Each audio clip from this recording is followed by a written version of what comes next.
Welcome out to our first episode ever for whatever we're calling this, Credit TV, Credit Game, whatever. Okay. Are you excited to be talking about credit with me? Yes.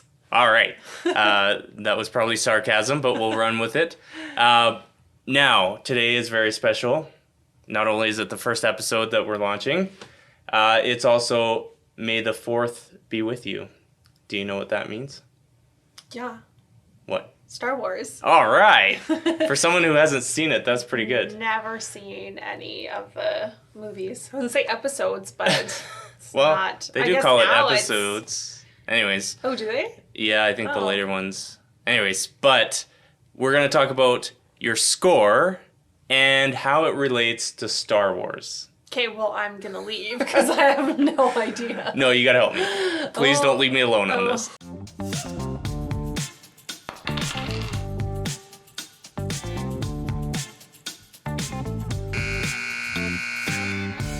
When Canadians talk about credit, they generally start with the score. So I thought that's as good as place as any for us to start our conversation, except for ours is going to be very different. So first, the one point that I hope that you get out, and everyone that's watching this, all two of you, I don't know. Hi, Mom.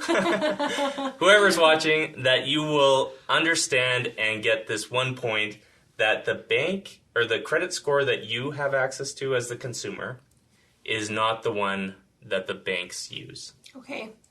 Weird. Yes. So I thought it was a good place to start. Now, there's two credit reporting agencies in Canada, Equifax and TransUnion.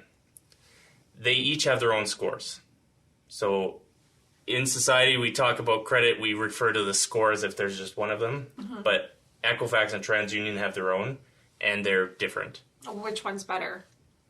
That's a great question. We'll save... They're both very important. Okay. Okay, so we'll go into a full episode about why both Equifax and TransUnion are important. So you got ahead of yourself. Just kidding. We don't want to give any spoilers in the first episode. Each credit reporting agency offers multiple credit scores. Okay, that's confusing. Okay, totally understand. That's why we're just going to tackle 3 today to give you a nice idea of why there's multiple and what does that really mean for you or you. So we're going to start with FICO is the first score. Used to be called Beacon, now it's back to FICO for whatever reason. Okay. That is the most current and up-to-date score that FICO offers.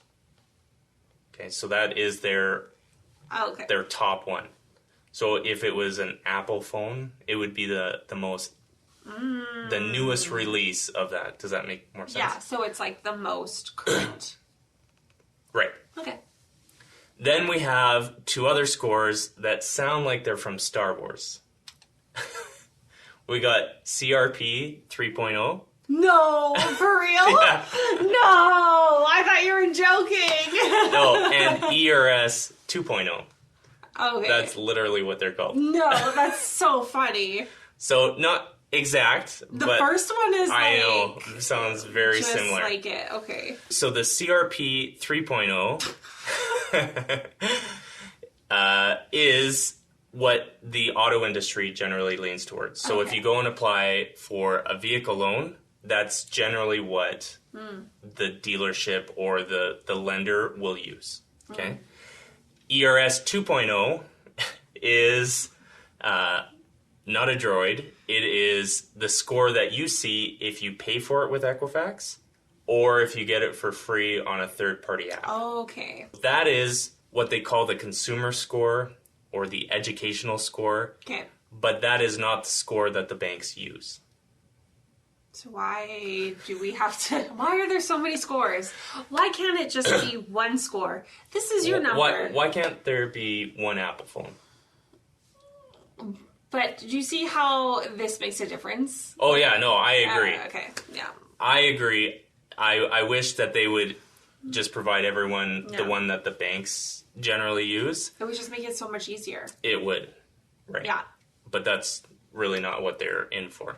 Wait, I have a question. Yes. Which one is C-3PO? I seriously don't know who it is. In the image? Yeah. So it's a doll one. Oh, the gold guy? Yes. And the other guy is R2-D2? Yes, that's the one. It's funny how I know these names. Yeah, I had to think because I'm getting confused with the actual scoring system. Okay. Now, Equifax has updated their website to show or to put in their fine print that the score that you pay for or that you have access to is what they call the educational score. The Equifax credit score is intended for your own educational use. Okay.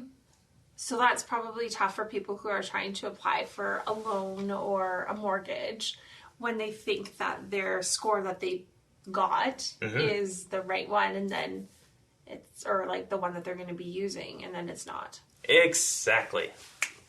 So how big is the difference? I may have fed her that question. So, Jessilyn, the difference can be small. Okay. Medium? No. Or big? No, we're just doing small and big differences here. Okay, got it. We have a 5-point difference on this example. Yeah. So is that like the same person then? It is. Okay. So in this example, there's only 5 points difference between the two. Yeah. But you can see in this example, for our big difference, there is 120 points between what you see as the consumer and then what the bank sees. Okay. So that's quite a big difference. That is. So how can you have 120 point difference? I don't understand that. It's because they're looking at different things. Oh. So although the information is the exact same going into Equifax, the output or the scores that are being used are very different. So it really depends on the person or the situation. There could be a small difference between the two, or there could be a big difference. Okay. So is the FICO score always higher? No. And that would make it a lot easiar if you could predict it and say, well, it's always higher. Yeah. But here are two examples of when the consumer score or the ERS 2.0 score is higher than what the bank would see.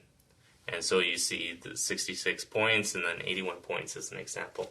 For a consumer trying to figure out what their score is, there's absolutely no way for a consumer to know what the score is that the bank's seeing. So what's a good score number, like credit score number? So anything over 700 is great. Yeah. But really it depends on what type of financing you're going for.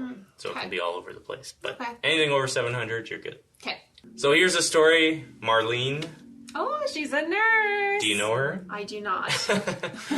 I thought you would like this story because of the fact that you're also a nurse when you're not a celebrity YouTube social media star, whatever this does for us. This is our date night? Yeah, exactly. When it comes to Marlene, when she saw her credit report, what she was seeing online was 565. Okay. Which is very low. Yeah. And you don't really expect to be qualified for anything, which was really frustrating for her because she was saving for a house. She was putting all her effort in to try and rebuild her life and working extra shifts. You may know something about that. Probably some night shifts, your favorite. Oh, yes. And putting in all this effort, saving, so she had the down payment, she was had the income, but then the credit was so low based on what she was seeing. So she had delayed getting a mortgage for years just because she thought that she couldn't get approved. Right. But then she got referred to me, pulled her score, and it was 695, which is high enough for a mortgage for sure. I thought it was important for us to, first of all, clarify the score. So when people talk about the score, it's always, my first question is, which score are we talking about? That can be very confusing. So when you say, what score are we talking about? People always think like credit union or credit... Karma? No. What's it called? TransUnion or Equifax? Oh, Equifax or Okay. TransUnion. Okay, so when people... Oh my gosh, that was... So when you ask people, like, what score are we talking about, do they always think of TransUnion or Equifax? Well, they give me the one that they are most familiar with. Okay. Which could be Credit Karma, could be their online bank, which is still not the one that the banks use. So anything that they're saying to me, unless it came from a mortgage professional or the lender themselves, is not real. Okay.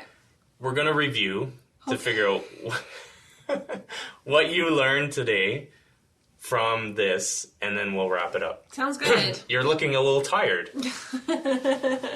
I wish I could say I worked a night shift, but... No excuse this time. So what did you learn today? I learned that it doesn't really matter what number you have on your credit report because there's different numbers on your credit report. Yes. Anything else? Nope. That StarWars is part of our lives and that you should really watch the movies? I should watch it, but I remember in elementary school, we got to watch one of the movies for, like, fun day, and I, like, wandered the halls because I was so bored. So I probably won't be watching it. Post-traumatic stress. Yeah. Yeah. Got it. I wish there was an easy answer to say how do you have good credit or how do you determine what your real score is. I don't. And that's essentially why I feel like there's such a great need for this program, these episodes. Yeah. Because what my focus is in everything that I do is not talk about just the score, but how to play the credit game to win. And what I mean by that is being approved for best rates, best terms. Never letting credit hold you back. So each episode will tackle different topic, different way for you to understand how the credit game is played so that you can play to win. Do you like that? Yeah, I do. Yeah. It was good. I worked hard on that. And In front of the mirror. You didn't even fumble it or anything. That No. was like one take. Yeah. That's impressive. So we'll see you on the next episode. Okay. If you have questions, comment below, and I will do my best to respond as quickly as possible whenever Jess is not telling me to do other things. I will look through the likes, shares, and comments to see if this episode was a complete waste of our date night or not. It's never a waste of time talking about credit. Oh, wow. You can check out exclusive content on our social media sites listed here.